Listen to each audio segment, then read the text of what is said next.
อยมวยต้ม ถ่ายได้ไหมถ่ายได้ยัง ที่นี่ประเทศไทย ถ่ายใกล้ๆถ่ายใกล้ๆถ่ายครูซ่อมเลยครูสอนถ่ายใกล้ไปเลยเข้าไปคุยเลยผมด้วยไป ไปเลยแหมมาโอ้ยวัน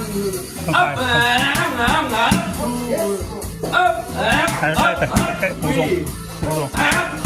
ในฝูงยืนตัวนี้ ไอ้อัพ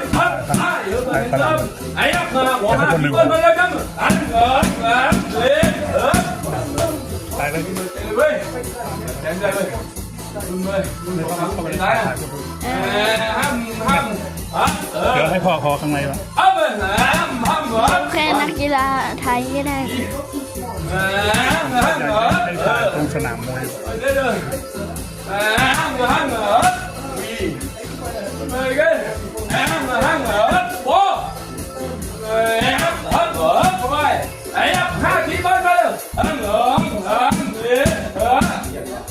ก็มีเงาอยู่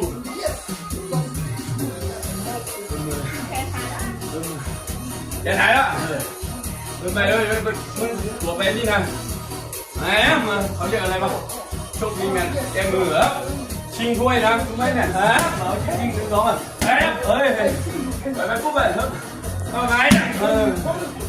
ก็ไปไหนเริ่มหนึ่งสองห้ามเหรอ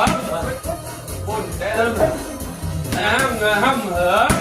ไม่ไหวได้ไหมเฮ้ยห้ามครับเฮ้ยวิ่งลืมมุกได้ไงวะช้าไปเลยต้องยิ้มไปครับไปยิ้มสบายไม่ได้ห้างเหรอนะมึงตัวขาต้องกว้างนี้เลย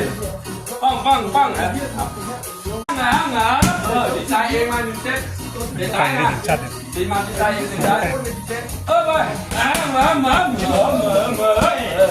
ดีมาก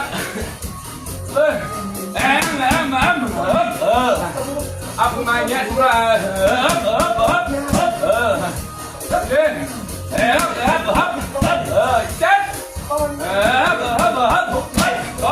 ไอ้ตั้งยังว่าคุณไปพบกันเด็กสูงได้ไหมเฮ้